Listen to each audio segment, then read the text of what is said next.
Sejam bem-vindos à disciplina de Lógica para a Computação. Na aula de hoje, iremos abordar a lógica de primeira ordem. Para tanto, iremos seguir o mesmo roteiro que fizemos para a lógica proposicional, qual seja, iremos inicialmente definir o alfabeto da linguagem, para depois construir o conjunto de formas, ou seja, a linguagem da lógica de primeira ordem, e também mostrar como provar propriedades por indução sobre a estrutura das formas e suas definições recursivas. Vimos que a lógica proposicional possui diversos sistemas dedutivos, como o sistema de dedução natural, o sistema de Tableau, o próprio sistema axiomático, entre outros. Esses sistemas dedutivos, por exemplo, o sistema de dedução natural, nos permitia construir um objeto sintático, uma prova, ou seja, uma árvore de derivação, de φ a partir de um conjunto gama. Essa forma de definir, de fazer demonstrações, que é sintática, tem uma correlação direta com a noção semântica. Ou seja, se eu construo uma derivação de φ a partir de gama, eu posso provar que φ é consequência lógica de gama. Ora, se toda vida que eu construo um objeto, que é uma demonstração no meu sistema dedutivo, ele também é mostrado pela minha noção semântica, a gente diz que o nosso sistema ele é correto. Por outro lado, se tudo que eu demonstro usando a noção semântica, eu demonstro no meu sistema sintático, no meu sistema dedutivo, eu digo que a lógica o sistema ele é completo. Então, todos os sistemas que a gente apresentou, eles têm essa propriedade interessante de ser correto e completo. Mais ainda, a lógica proposicional tem uma outra propriedade interessante, que é a de decidibilidade. Ou seja, se a gente tomar, por exemplo, o nosso sistema dedutivo de Tableau analítico, ele é, além de um sistema dedutivo, ele é um procedimento de decisão. Ou seja, a gente tem um algoritmo que sempre nos dá uma resposta positiva ou afirmativa. Então, essa é uma propriedade muito importante na lógica. Por outro lado, nem tudo a gente consegue capturar de forma adequada na lógica proposicional. Existem vários tipos de raciocínio que falam sobre relações entre indivíduos, relações sobre todos os indivíduos, sobre um conjunto de indivíduos. E essas relações, elas não são mapeadas, né, não são representadas ou expressas em lógica proposicional de uma forma direta. E em algumas vezes a gente nem consegue representá-las. Vamos ver um exemplo. Ora, se eu tomasse esse exemplo, todo homem é mortal. Todo homem é mortal, essa sentença é um pensamento completo, eu não consigo dividi-la. Então, em lógica proposicional, o que eu teria que fazer é representar ela como um átomo. Por exemplo, suponha P, o átomo que representa todo homem é mortal. Por outro lado, Sócrates é um homem, que é uma outra sentença, também é um pensamento completo, deveria ser representado como um átomo Q. E por fim, Sócrates é mortal como um outro átomo, por exemplo, W. Ora, na lógica proposicional, nós não temos que de P e Q nós não conseguimos derivar W. Mas a gente sabe que esse é um raciocínio válido, né? Ou seja, se eu assumir que todo homem é mortal, minha sentença 1, assumir que Sócrates é um homem, é válido deduzir que Sócrates é mortal. Mas quando eu fiz essa representação em lógica de primeira ordem, ou em lógica proposicional, desculpem, eu não tenho que W segue de P e Q. Tá? Isso significa dizer que a lógica proposicional está errada? Absolutamente não. significa dizer apenas que eu não consegui capturar a minha representação do mundo na lógica, né? Principalmente quando eu trato sobre esses conceitos abstratos que falam sobre propriedades de indivíduos, as relações, as quantificações que eu faço sobre esses indivíduos. Então, para tratar sobre isso, é que nós iremos introduzir a lógica de primeira ordem, também chamada lógica de predicados. Essa lógica, ela consegue expressar propriedades sobre indivíduos. Por exemplo, a propriedade de um indivíduo ser homem, eu posso representar como um símbolo predicativo que me diz se o indivíduo X ele é um homem. A propriedade de ser mortal, eu posso representar como um símbolo predicativo M, ou seja, que diz que X ele é mortal. E se eu quiser expressar a sentença todo homem é mortal, ou seja, para todo indivíduo, se ele é homem, então ele é mortal. Então, notem, ainda mesmo que vocês não tenham visto em detalhes a formação de como construir uma lógica, a linguagem da lógica de primeira ordem, a gente consegue intuitivamente, né, representar a sentença todo homem é mortal com esses símbolos. Para todo indivíduo, se o indivíduo tem a propriedade de ser homem, então ele tem a propriedade de ser mortal, certo? A segunda sentença, Sócrates é um homem. Ora, se eu representar Sócrates, por exemplo, com o símbolo constante S, o que eu estou dizendo? Eu estou dizendo que esse S tem a propriedade de ser homem. Tá? A terceira sentença, Sócrates é mortal, ou seja, Sócrates tem a propriedade de ser mortal. Bem, com essa representação em lógica de primeira ordem dessas sentenças, a gente vai aprender que a gente consegue derivar, ou seja, nós conseguimos concluir que do fato de todo homem ser mortal e de Sócrates ser um homem, eu tenho que Sócrates é mortal. Ou seja, se a minha base de conhecimento tem para todo x, h de x que implica em m de x e h de s, então eu tenho como consequência lógica m de s. Tá? Notem que aqui nós teremos que fazer o mesmo trajeto que a gente fez na lógica proposicional. Definir quais são os símbolos que aparecem na minha linguagem. Ou seja, aqui na lógica de primeira ordem, eu tenho símbolos que são símbolos constantes. Eu tenho símbolos que representam relações, a isso a gente chama de predicados, símbolos predicativos. Certo? Temos os operadores, né, lógicos, os conectivos, e teremos também a possibilidade de quantificar, ou seja, de falar sobre todos os indivíduos ou se existe algum indivíduo. Então, inicialmente, né, vamos apresentar quais são os símbolos que aparecem na nossa linguagem, vamos definir formalmente qual é o conjunto das formas, ou seja, quem é a nossa linguagem, e depois, mais adiante, numa próxima aula, iremos definir a noção de consequência lógica para a lógica de primeira ordem.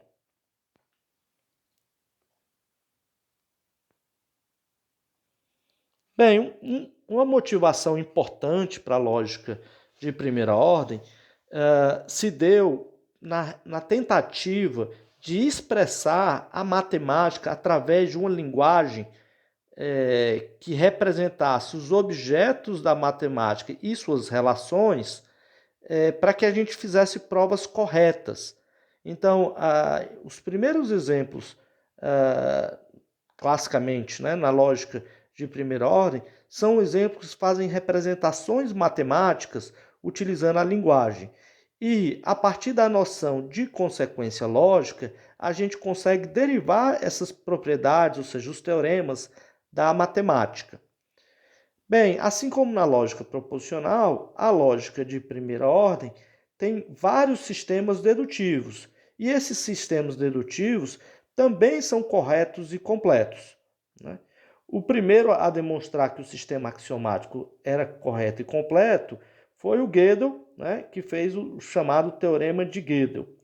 Não confundir isso com o Teorema da Incompletude de Gödel, que é um outro teorema bem diferente e muito mais profundo. Tá? Bem, nós temos sistemas corretos e completos para a lógica de primeira ordem. Por outro lado, infelizmente, a lógica de primeira ordem ela não é decidível. Ou seja, não existe nenhum procedimento, nenhum algoritmo que me diz que se de gama eu tenho com consequência lógica φ, ou se de gama eu derivo φ.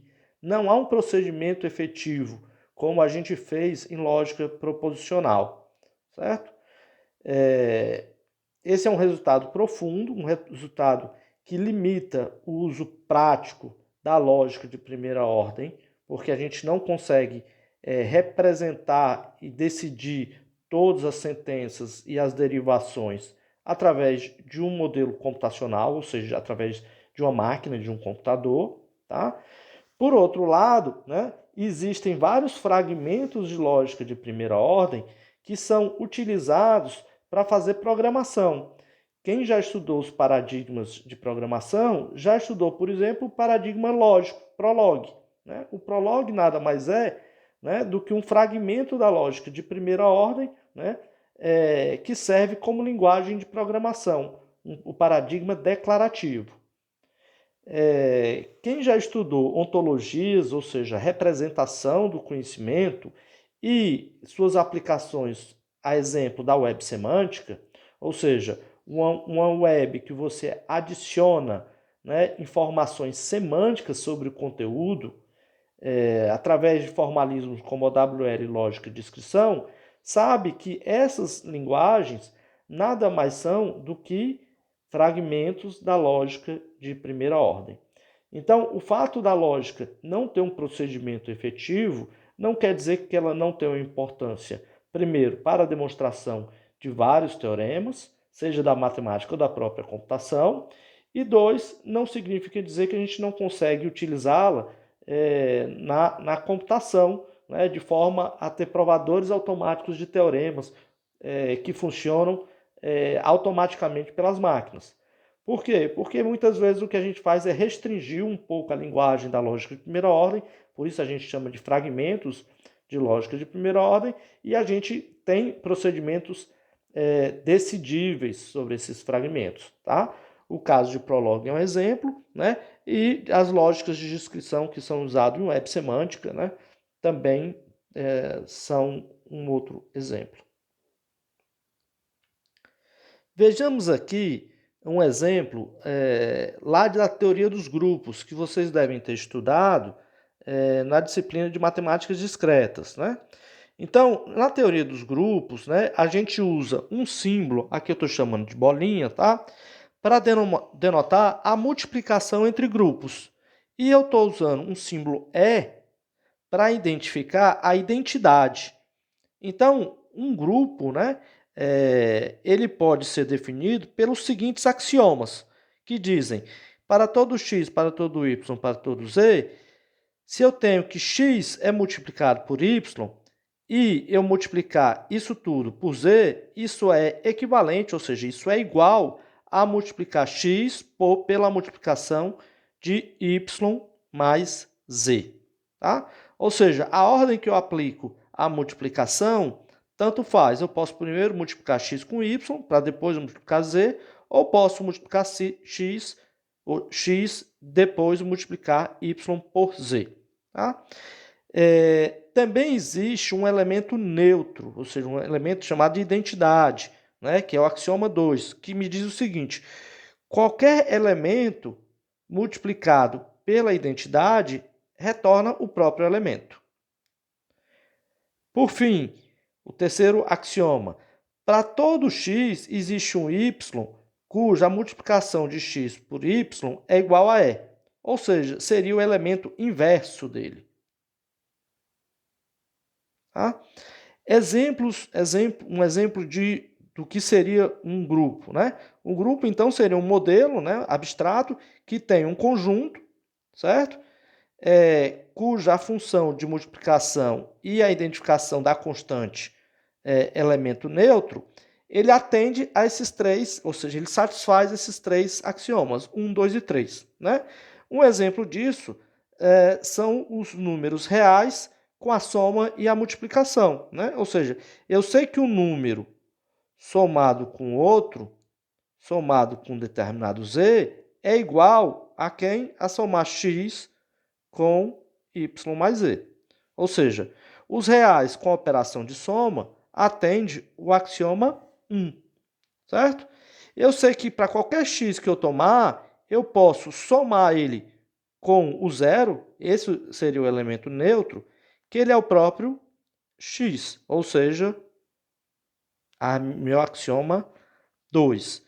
E por fim, eu sei que para qualquer x que eu tomar, existe um outro número, no caso, o menos x, tal que a soma dele com esse número é igual ao elemento neutro, no caso, o zero.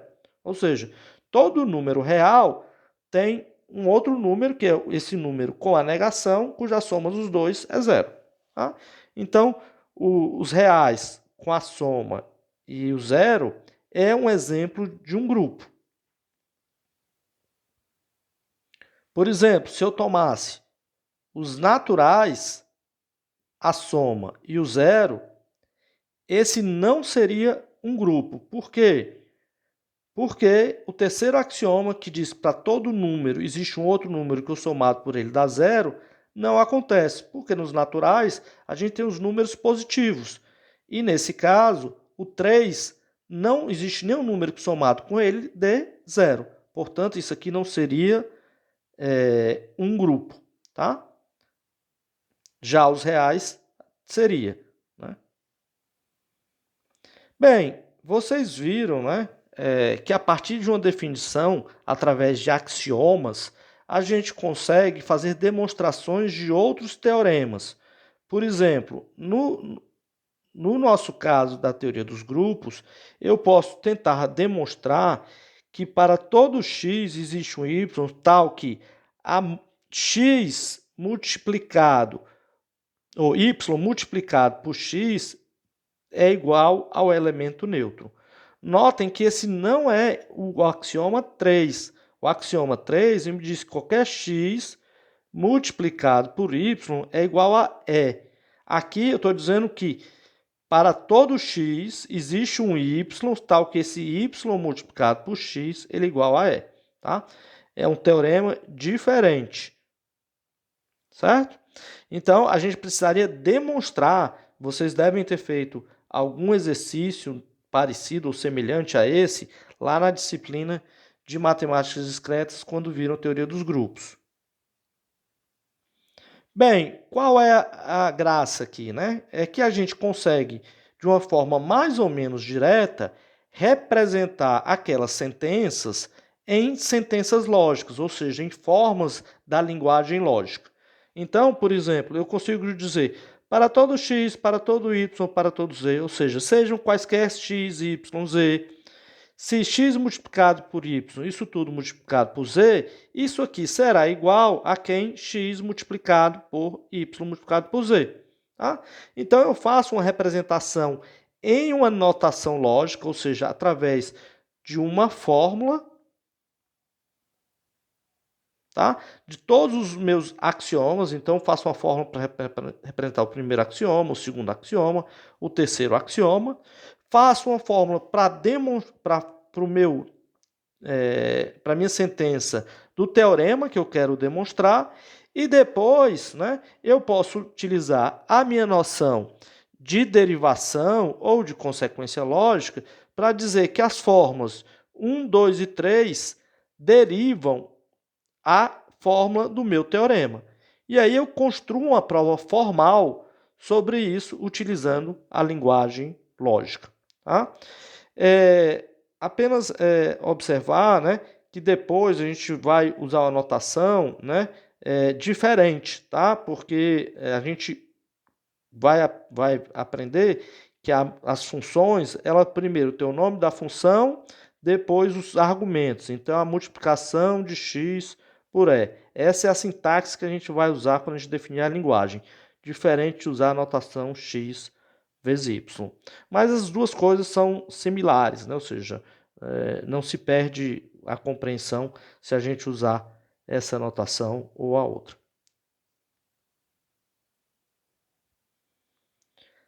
Novamente, vocês estudaram, né, as relações equivalentes, né? Esse é um conceito bastante utilizado em computação. Ou seja, a gente diz que uma relação R, né, ou seja, ela é equivalente, ou seja, se x é equivalente a y, se acontece as seguintes propriedades. Ou seja, todo indivíduo está relacionado com si próprio, certo? Em uma relação de equivalência. Se o x está relacionado com o y, então o y também está relacionado com x, certo? E a transitividade, ou seja, se x está com y e o y está com z, então é porque o x está com z. Tá? Então, uma relação de equivalência, ela é uma relação qualquer que atende a esses três axiomas, certo?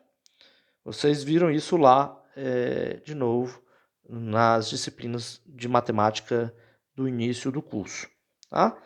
Novamente, ora, a partir desses axiomas, eu posso, por exemplo, demonstrar, ou seja, teoremas como o seguinte: eu digo que dois elementos x e y são equivalentes a um terceiro elemento. Se isso acontece, então eles são equivalentes para os mesmos elementos.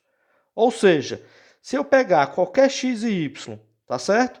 E existir um elemento, u, tal que o x esteja relacionado com u e o y também está relacionado com u, ou seja, um terceiro elemento dos quais x e y estão relacionados, então qualquer elemento que estiver relacionado com x também estará relacionado com z e vice-versa.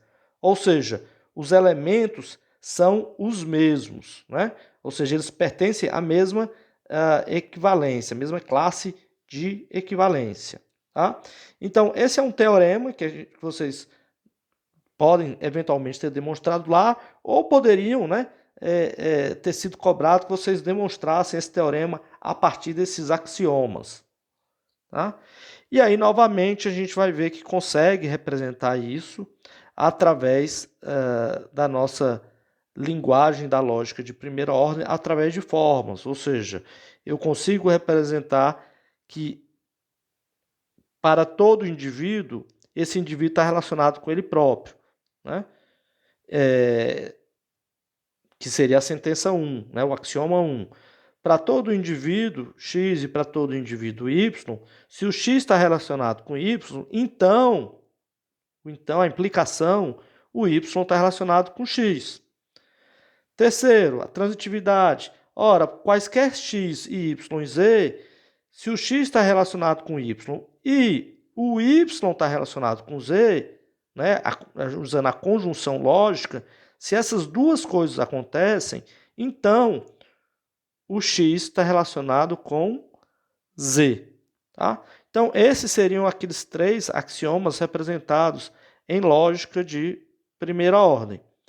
Por fim, eu representaria também o meu teorema como uma fórmula lógica, que diz, ora, para todo x e para todo y, se existe um u tal que o x está relacionado com o y também está relacionado com u, se isso acontece, então qualquer outro elemento, z, se o x está relacionado com z, ele também está relacionado com o y. Ou seja, uma biimplicação.